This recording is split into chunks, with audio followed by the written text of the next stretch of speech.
Okay, hello. So, before we do Dawntrail, I should do my job quest. So that's what we're gonna do. We're going to do the job quest.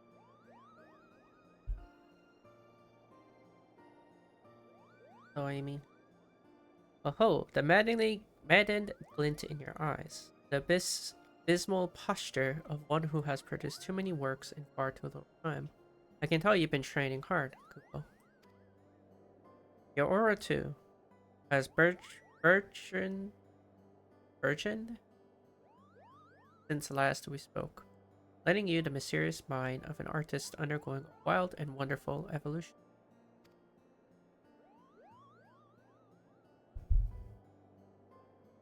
You think I'm making this up, do you? That I'm stringing together vaguely relevant affirming words. O ye of little faith. Thank the matron. Exactly, Kupo. We should thank the matron for... Wait. All the best to Nalfaka and our bounties, but why are we thanking her? So much for the tier 1 sub, Amy. Appreciate it. Thank you. I thank the matron we may speak before you depart, of course. I have someone here who wishes to express his gratitude.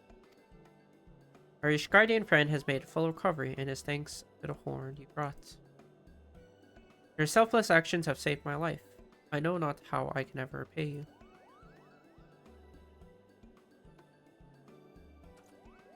No need for that, Kupo. To see you hale and whole is repayment enough. I'm given to understand you are searching for someone, a traveling painter. Indeed I am. Her name is Beruru, and she's my very best friend. Moved by your endeavor, I took the liberty of making inquiries among my comrades. Alas, none recall having seen such an individual. As patrolling the border is one of our chief duties, we would have noted if your friend passed through. My apologies, we could not be of aid. I see. Still to have confirmation that Beruru wasn't here is helpful. Thank you, Kupo. It was the least I can do for my saviors. Now we must attend our next meeting. I wish you well on the journey ahead.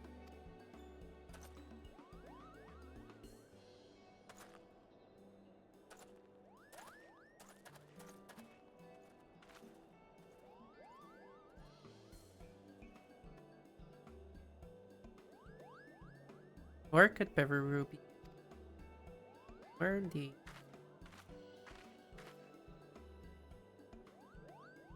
We may not have found any clues here, but with some luck, we'll find her at our next destination, Kugane. Getting there, however, will prove a challenge, unless you visit the far east portal.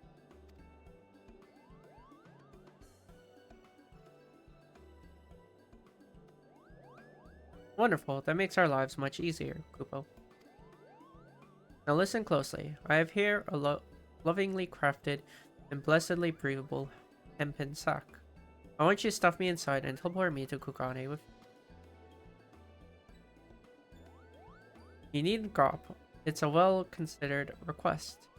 While I may not be replete with teleportation animal like you, I can tag along as one of your belongings. So stuff me in the sack. I can take it, Kupo.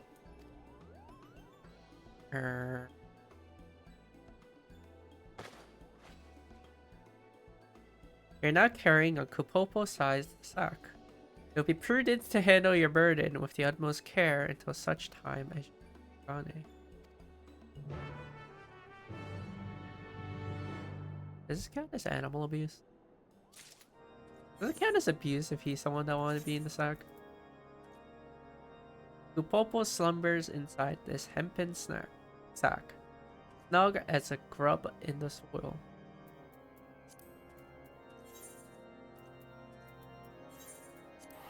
Okay. Surely this doesn't count as animal. One that wanted to be in the sack. What the heck's male? There's a male Kupo. Every move. The heck is my mail? Why do I have mail? R. Oh. Hey, I'll take it. What's even look like?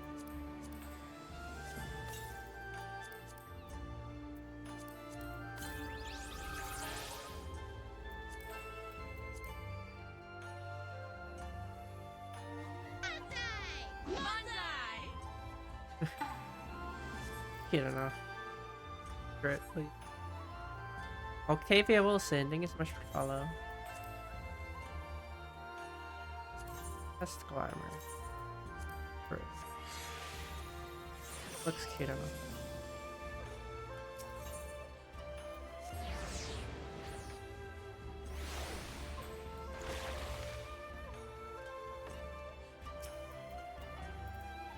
Oh, we're gonna put our Popo side stock here. What a peaceful nap that was, Kupo. And I see we've arrived safely in Kugane. Oh.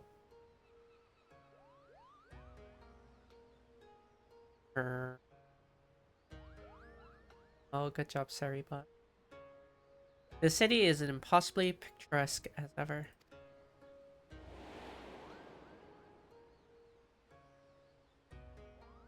Why, when I first arrived here with Beruru and Jun, I thought that we were in a waking dream. Well, we're all fascinated by the Far Eastern art, especially the bright, bold presentation of Ukiyo prints. It was a treat to view so many pieces up close.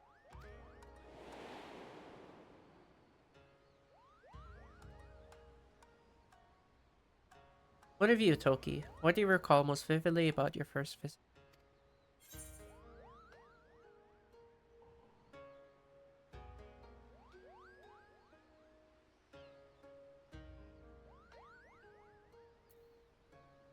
How excited I was to travel to...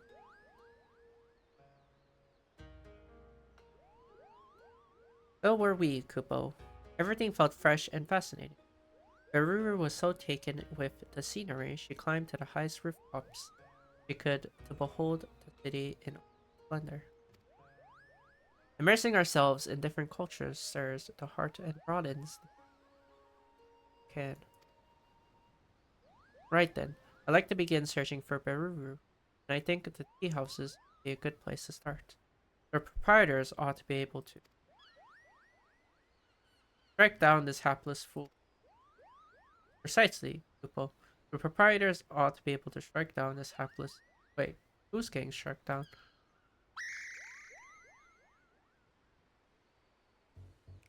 Hold on a moment. The soul in need of aid.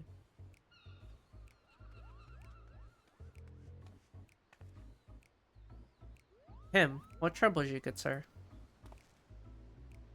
Oh, turbulent tides take me. I'm an art dealer from Ulda, and I came to Kugane to sell a masterpiece I acquired in April. But nary a day before we arrived, we were engulfed by a terrible storm. We rocked and rolled, barely able to keep the ship from capsizing, and in the chaos, the crate containing my precious piece was cast into... That's terrible, Gupo. Is there any chance that it can be found? Assuming it wasn't dragged into the fathomless depths, the sailors tell me the crate likely drifted into the sea, Confederate waters. No one's willing to go and search for me. I believe it's your time to shine again, Tulky. You can help this poor fellow, yeah?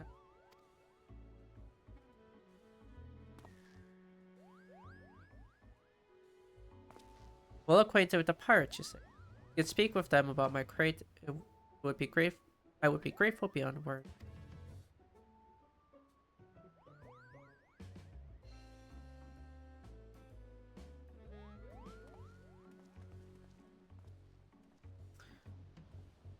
The Confederate pirates on Sakazuki keep a close watch of the nearby waters. If anyone has seen a crate in question,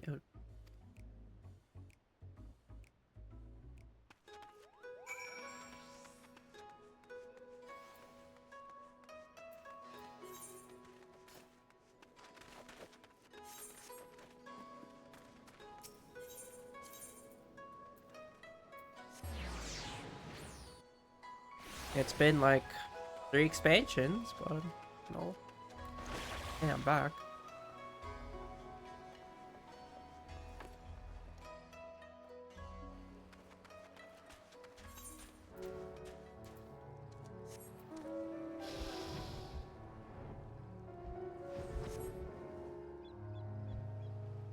Oh, I guess not for me. And I stopped at Stormblood anyway, so I might.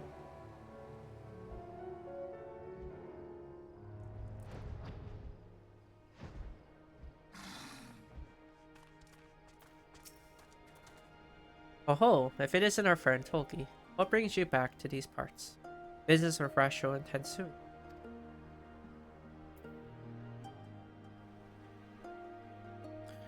A crate containing a piece of art. As a matter of fact, we fished something like that out of water not long ago. But as you well know, the Ruby Sea is our territory, and anything the tide delivers to us is ours by right. We cannot just hand it over. But we owe so much to Tolkien. I haven't forgotten. That being the case, why don't we make it interesting and have a friendly contest for the crate? Challenge accepted. That's the spirit. We'll make it simple. Hunting ogre crabs. Both sides will get the same amount of bait. The person who can catch more crabs is the winner. Alright then. Once you've used up your bait, bring the shells to me as proof. I'll be waiting. Perfect. Let the contest be. Always in a rush, that one. You need only lay your bait by the shore and dispatch any ogre crabs that take it. When you've no bait left, come back and show me the shells you've collected from your kills.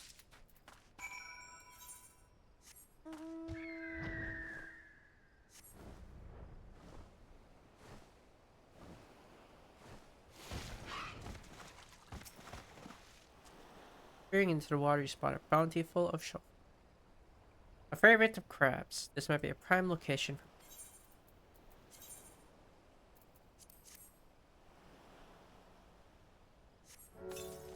Oh, I forgot to.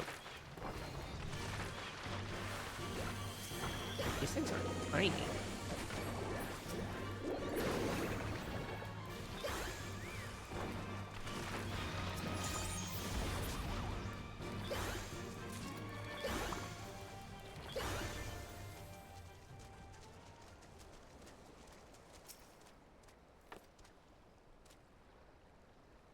Ideals.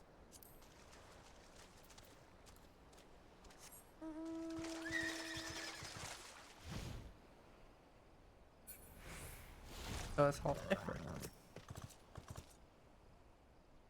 Comfortable hiding spot, somewhere bound.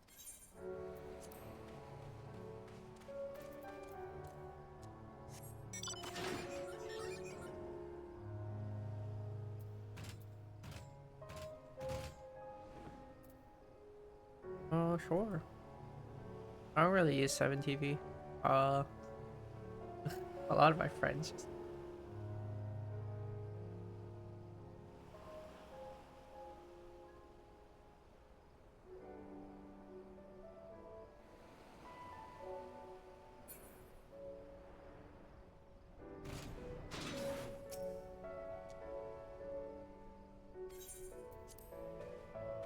Tiny tracks on. No problem. Yeah, I don't really do the 70. A lot of my friends do it for me. Okay. Fine, Nick.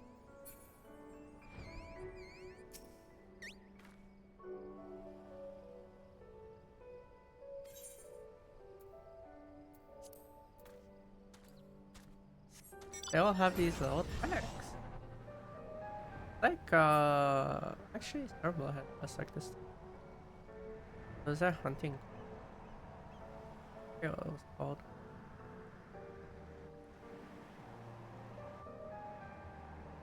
But there's a hunting quest with, Ian.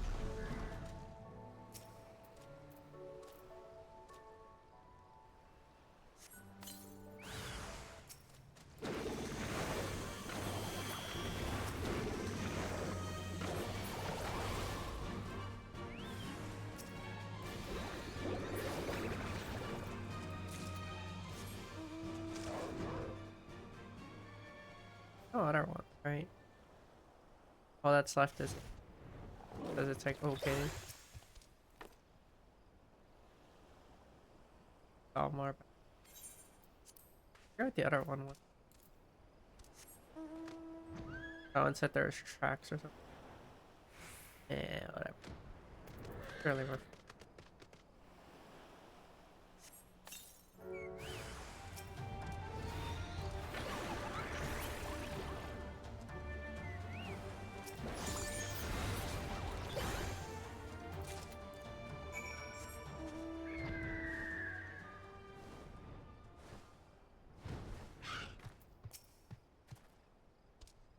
Oh, you brought the shells. I'll take them off your hands then. And the winner is Tulky. It's not even close. Congratulations. Good show, Tulky. I expected nothing less from you. A man of my word, so the crate is yours. Though it was just a friendly game, it was a privilege to go up against you. I'll be sure to tell everyone about it. How do you fit a crate in your pockets? Yes, thank you for humoring us. I hope the crate is what the merchant is after. How did they? It's fine. Question it. Can you keep a crate in your pocket like that, Don?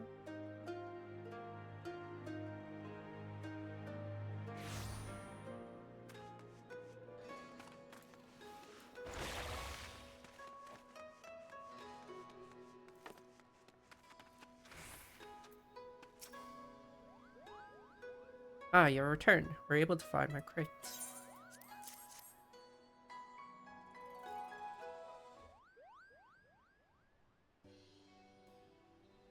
Oh, traders be praised. This is the very crate I lost. Still intact.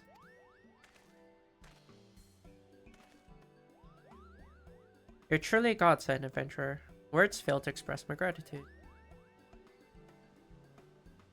It's impressive indeed that you could track down the crate. Excellent work, Tulky. Remind me, what was in this crate again? Painting? After having been adrift for so long, I hope it hasn't been. Judging by its condition, I want to believe that all is well, but let's see.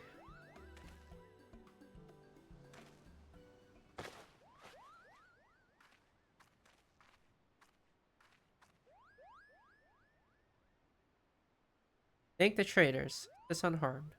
And here I thought I had packaged it excessively.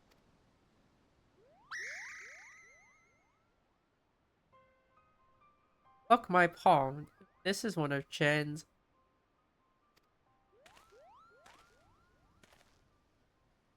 Oh ho, you have keen eye indeed. This is the work of a traveling artist. Painted in the winter of his. I purchased it a few moons ago from a young lady who was his apprentice. Aruru, Kupo. I've been searching all over for her. Do you know where she is? Oh, she was a friend of yours, I take it. Please tell me everything you know. Where you met, where she might be now, everything.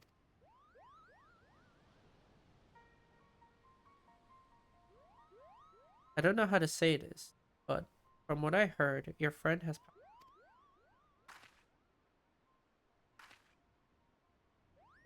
He had come to Uldal to sell a small trove of Jan's.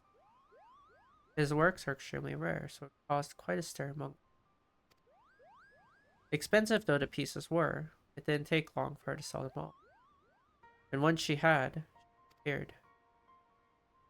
Her belongings were apparently thrown up her inn-room, yet there was nary a sign of foul play. None have seen her since, and 'tis rumored she had found a quiet place to. No, I know Jen's death left a void in her heart, but Beru wouldn't have. He couldn't.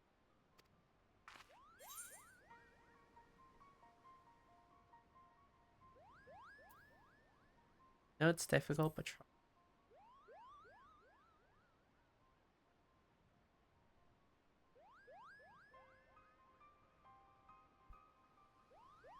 But, but, forgive me, it was not my intent to cause you distress with these grim tidings. was because of them, in fact, that this piece failed to sell in Eorzea. Thus did I bring it all the way to the Far East, hoping to find a buyer here instead.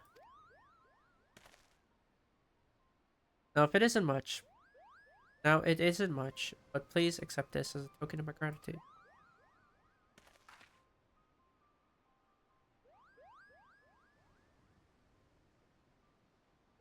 With that, I must take my leave of you and go to meet with a prospective client.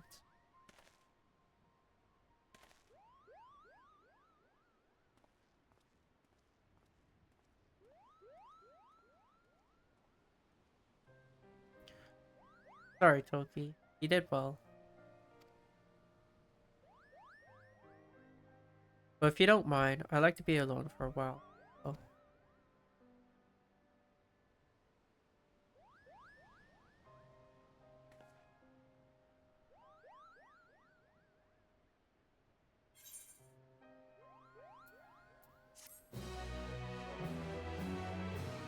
poor little Koopo.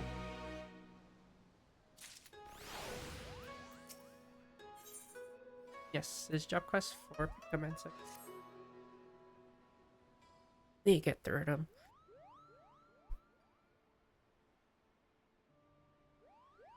Oh, it's you, Koopo. What is it? I want to see how you were.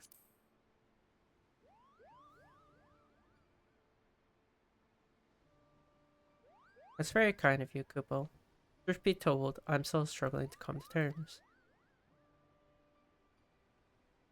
If Beruru has truly left this world, it means that I wasn't too late, thank goodness. If only, Koopo, if only. Oh, it's you, Mr. Art Dealer. What brings you back to us? I've concluded my business here and shall be returning to Ul'dah. But before I take ship, I wish to speak with you again. This play and your friend's fate weighs heavily on your mind. If you wish to know the truth for certainty, I should be glad to introduce someone who deals in information.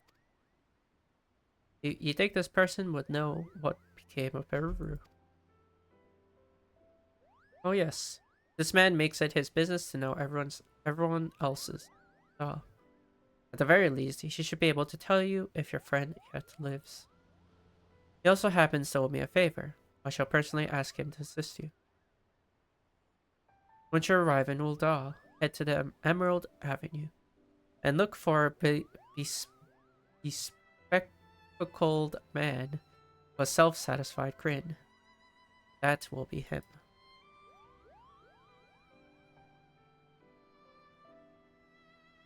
Now then, it's time I boarded my vessel. Farewell, my friends, and best of luck in your search for the truth.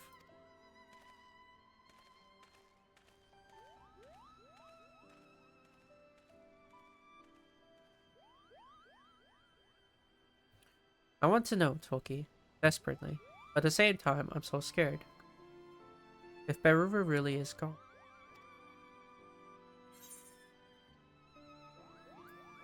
We mustn't lose hope.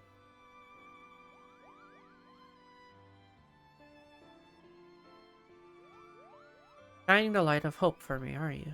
You've grown so much as a pictomancer. Thank you. With you at my side, I feel I can press on and face whatever comes, Koopo.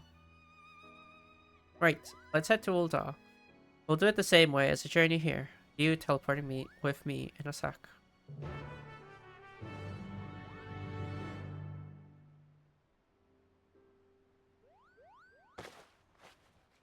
Oh, you're not carrying a Kupopo-sized sack.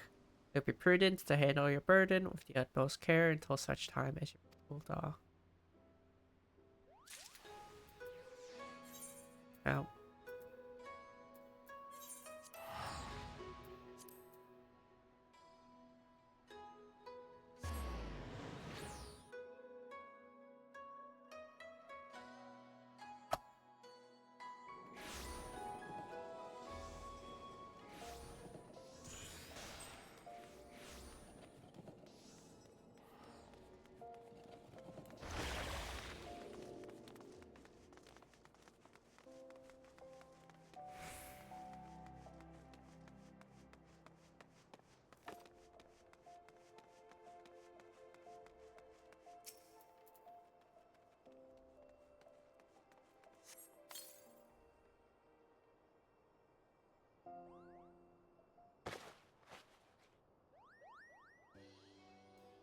Oof, that was a lovely little nap. And just like that, we've arrived. The towering cityscape, the dry desert air mingling with the scent of Gil.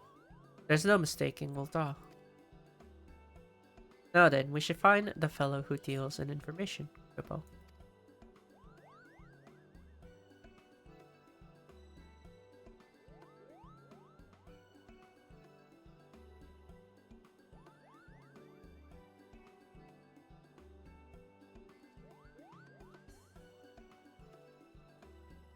And I believe I have.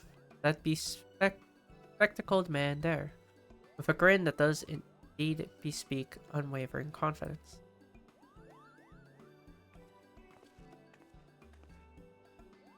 Well, if it ain't the pair the art dealer called about. You can tell who we are just like that. You really do know things, Kupo. Aye, well that's true enough, but to be fair, I'd have to be blind as a bat to miss a Moogle traveling with a savior of the Bleeding Realm. And then some. I understand you're looking for a friend. That's right. Her name is Beruru, and she was last seen in Ul'dah. If you know anything about what became of her, you must tell me, Kupo. Don't get your palm in a twist. I'll oblige your burning curiosity.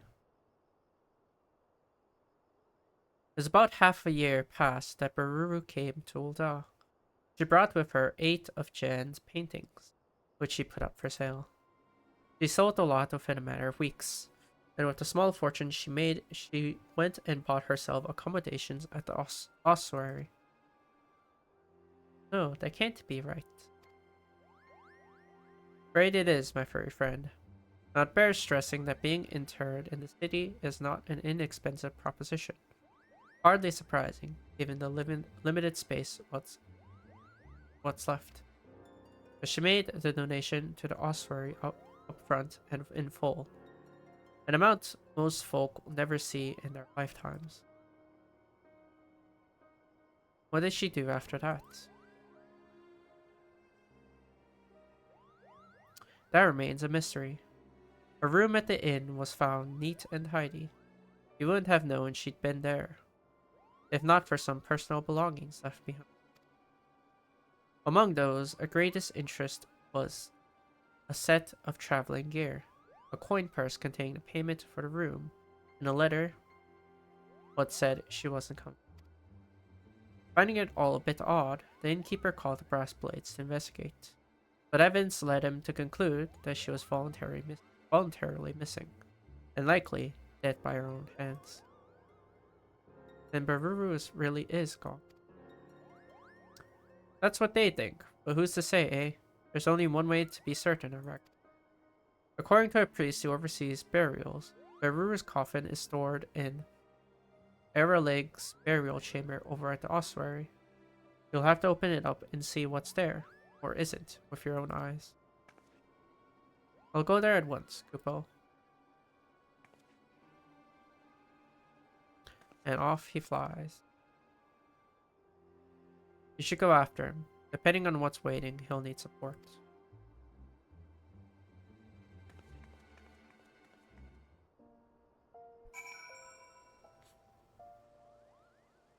From Moogle.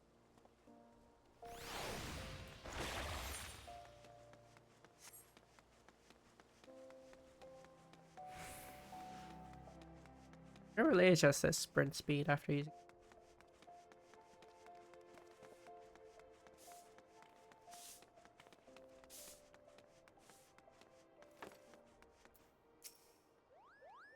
I beg you, Kupo, it would only be a little peek. That does not make it any less of a less an act of defilement. We cannot allow you to disturb the dead. Tulky, this priest says we can't check Beruru's coffin. Please explain the situation to him.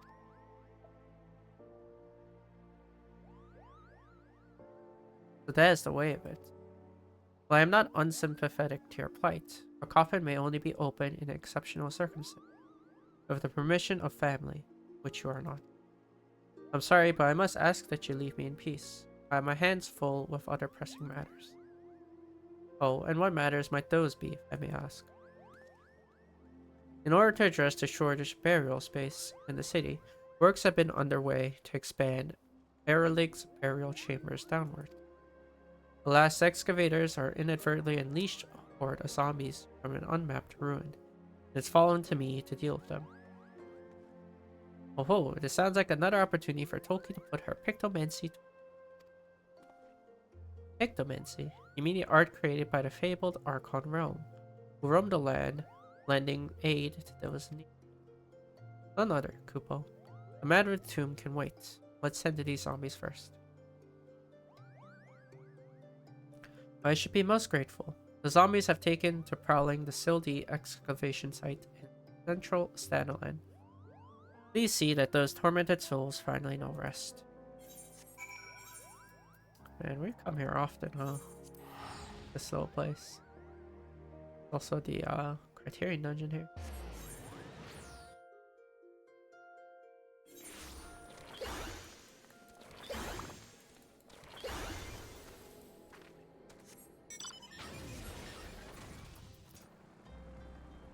Oh. At least that was the thing. What is the music for this? I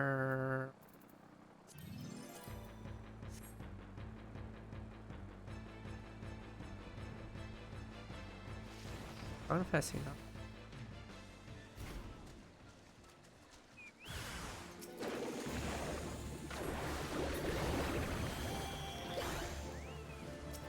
I have a gun though. I don't know. Final Fantasy 9. Good.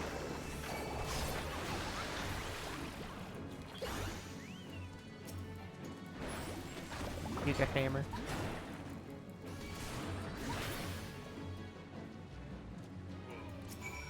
Giga hammer for fun.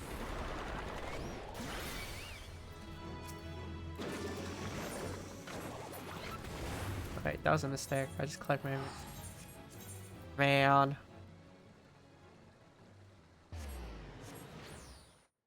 I just hit the hammer for fun. And I got inventory. Man.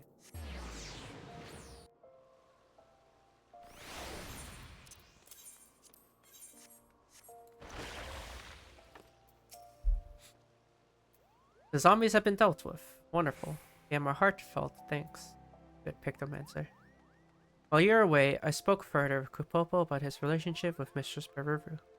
I understand now that they were as family to each other. In light of this, I also recognize, and also in recognition of your service, I will allow you to examine her coffin. If you would follow me.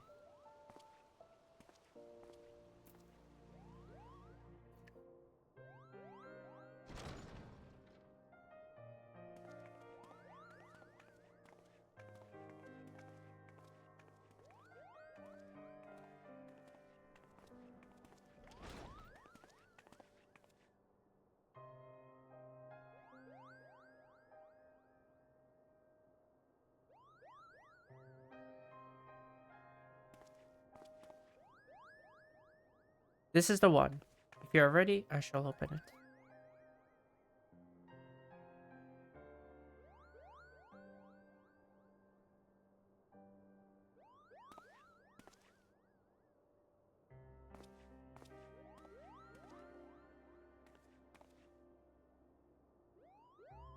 Very well.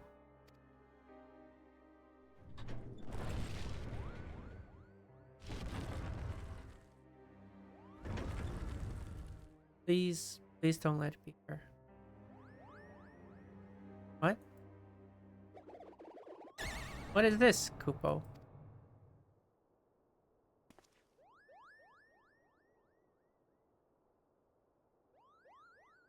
A painting.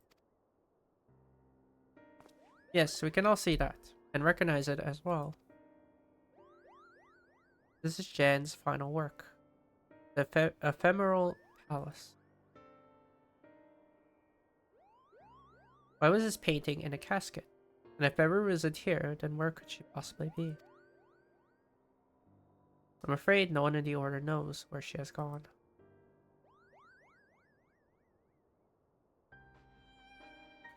Several moons ago, Beru came to us unannounced.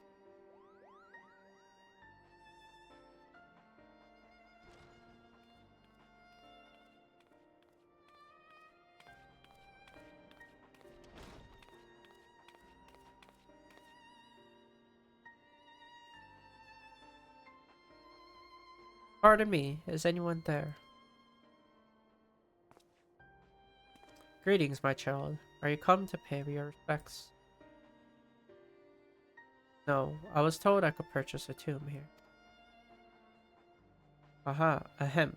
Tombs are bestowed upon pious souls who make a donation. Oh, I see. In that case, I wish to make a donation. My master's painting fetched a high price, but I believe I have sufficient funds.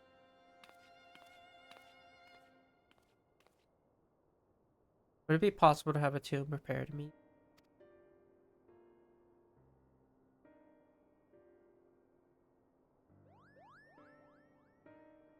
In that manner did she secure burial rights, and so we set about making the necessary arrangements. When all was in readiness, we requested a moment alone in the chamber, so I waited outside the entrance.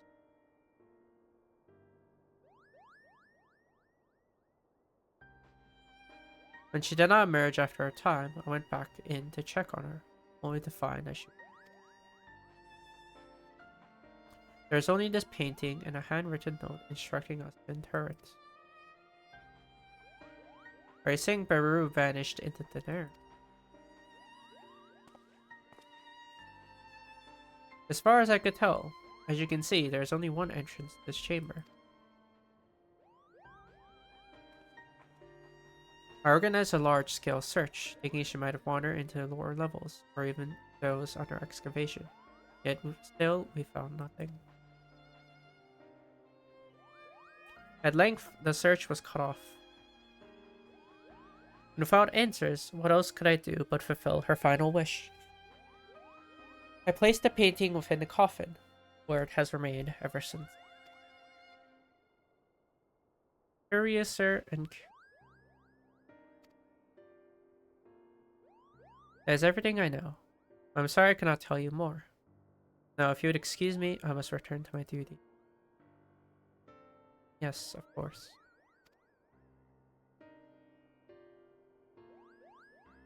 Come on, then. Let's head back outside.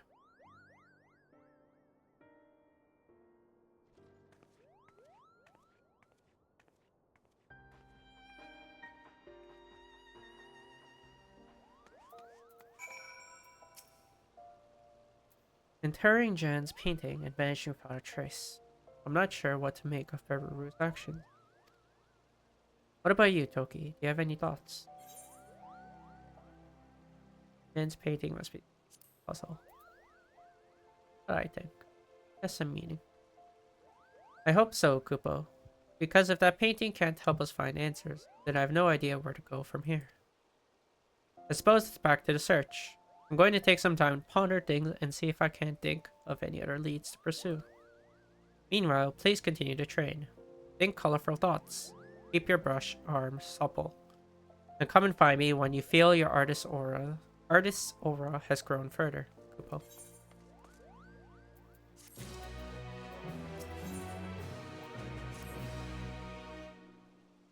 Is this a final one? I actually don't know. We'll see. Why, Tulky, I can tell you've been applying yourself to your training. Oh yes, the enigmatic aura of an accomplished artist is unmistakable. I'm put in mind of Jan when he was in a prime.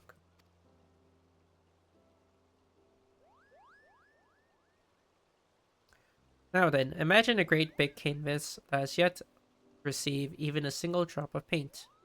That, unfortunately, is the state of my search for Beruru. I couldn't find any new clues as to her whereabouts, and I'm at a loss as to what to do next.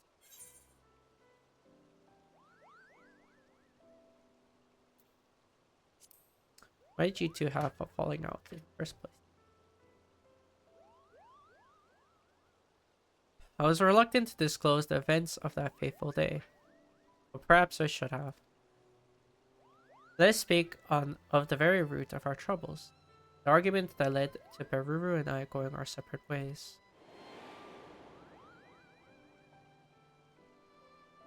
On that day, the two of us returned to Limsa after a journey, the first without Jan's company. Old age and long years on the road had taken their toll, and we had made the difficult decision to leave him in the care of the sanatorium.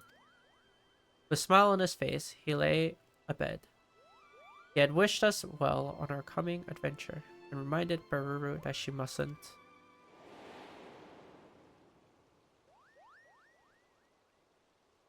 Could it be? Yes. Yes, it must. Baruru has become part of the painting. I don't blame you for being confused. I promise to make everything clear soon, Kupo.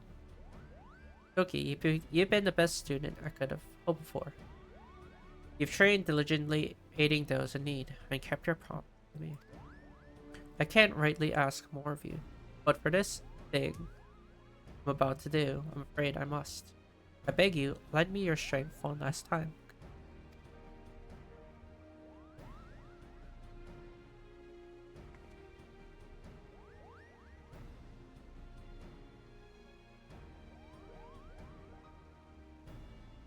Come and meet me at Jadeite Flood. I'll be waiting. I don't even know where that is. Where?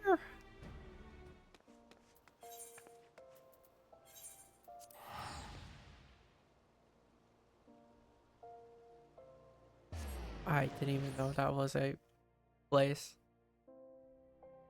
Oh wow. I'm learning something new today.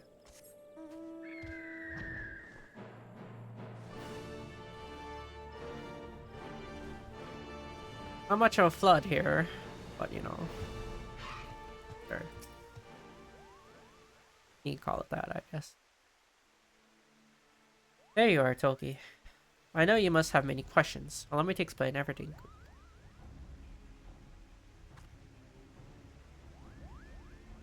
It took a few pretty pleases, but I convinced the ossuary priest to let us borrow the painting. Baruru inherited it and the other works from Jan after he passed away.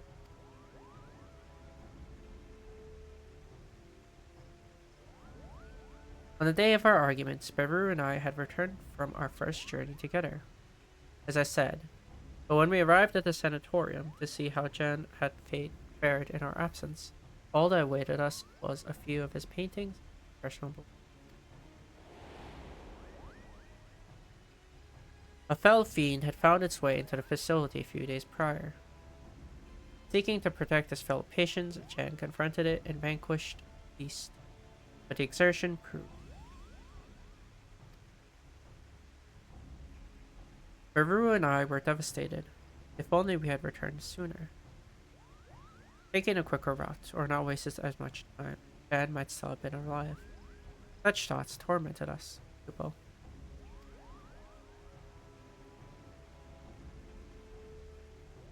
Baruru took it hardest, for she had lost her only family. She clung to me and wept like a child with her doll, and I, in a moment of poor judgment, said something. I told her that she needed to depend on me so, that she could stand on her own 2 feet as a pictomet, and as she could.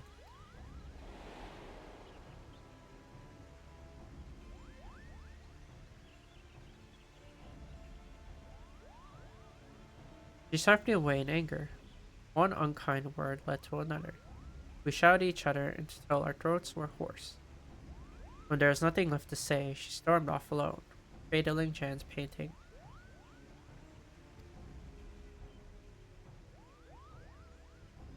The rest, you know. Sometime after, she journeyed to Ul'dah, sold the paintings for funds to purchase her tomb, and then vanished.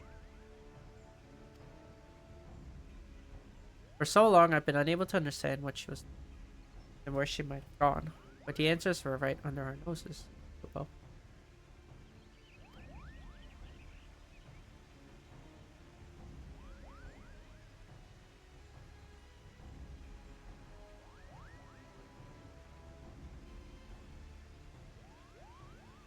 one second.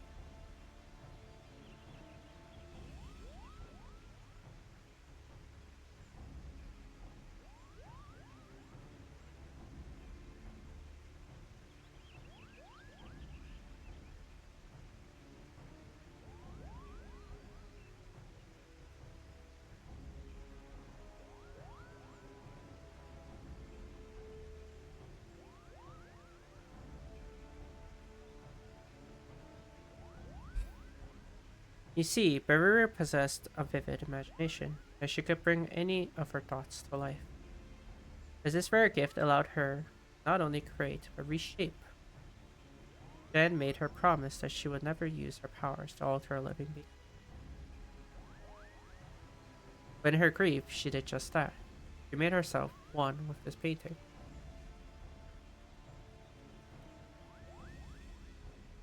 Hard to believe, I know, but the painting itself tells the tale. Once it exuded warmth and whimsy, now it is enshrouded in stifling pall and sorrow. And this brings me to my request. Using my own magics, I want to enter the painting and save Baruru. But I don't know if I can do it alone. And rely on your aid.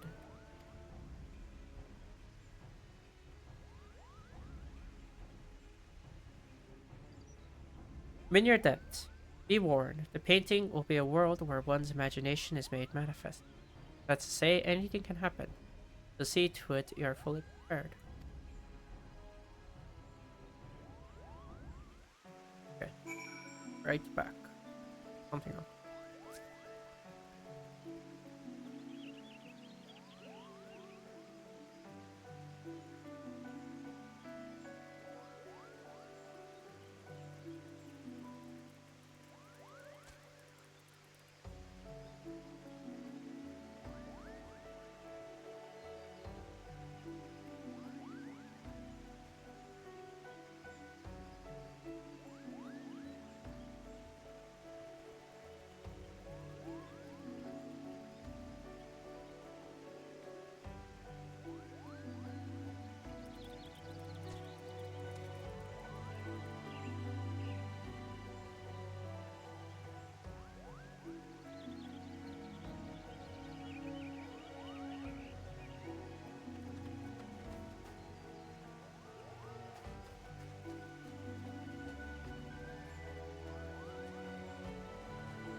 Okay. All set to dive into the painting, Lupo. Ready when you are. 655 item cap. Oh. I guess that was just a savage item level.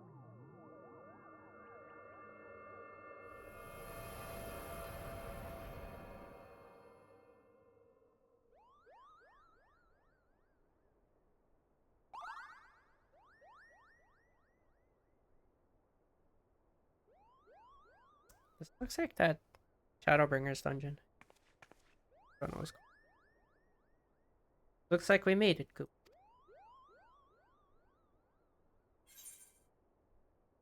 Grand Cosmos, but how? That one.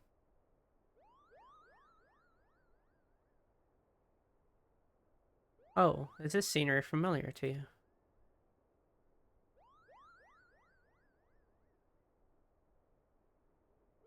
You've been to such a place in another world. The mere thought of it boggles the mind. As I recall, Jan saw this opulent palace in a dream. It was inspired to recreate it on a canvas.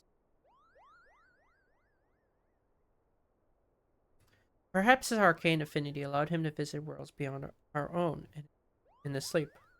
Or perhaps someone from that world sent him a vision.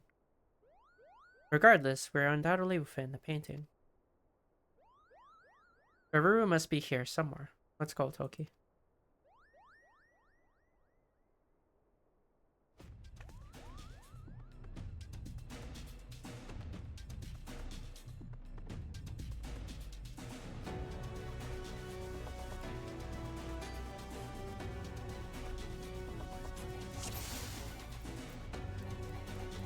So many paintings. Well, what's that feeling about?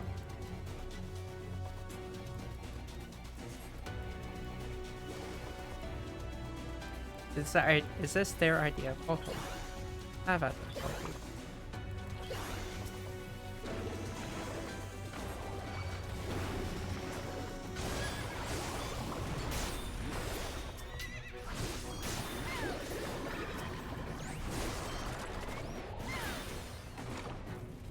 Those monsters were muses given life. I picked them.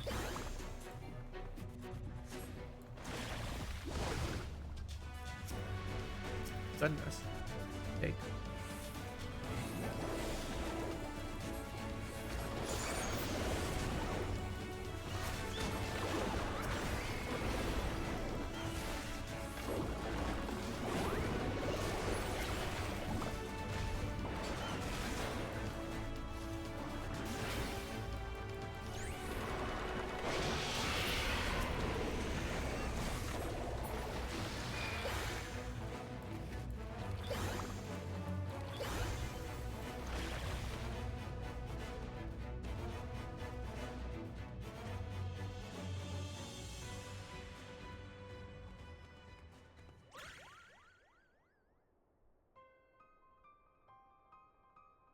Baruru. It's me, Kupopo. I've come for you.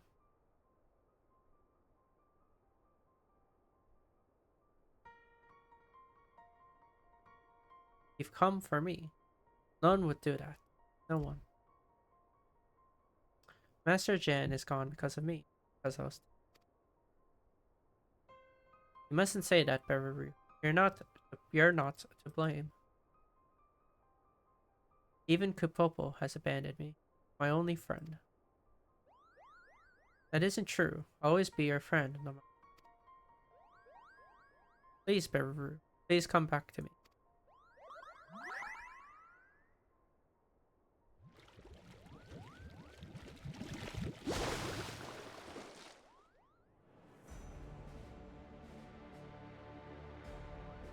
Oh, so that must be. He belongs to me, and you have no place here. Oh no, it isn't. No, you're just a shade born of the imagination. And you should call me a shade, Kupo. Such insolence cannot be borne.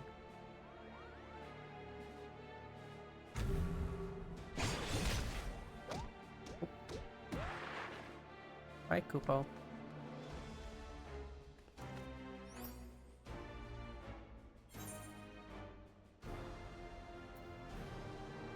I still can't pronounce it.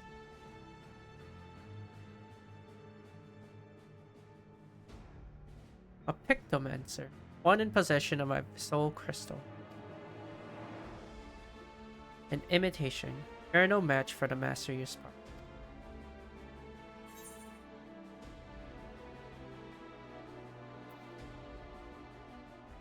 Show you what this imitation.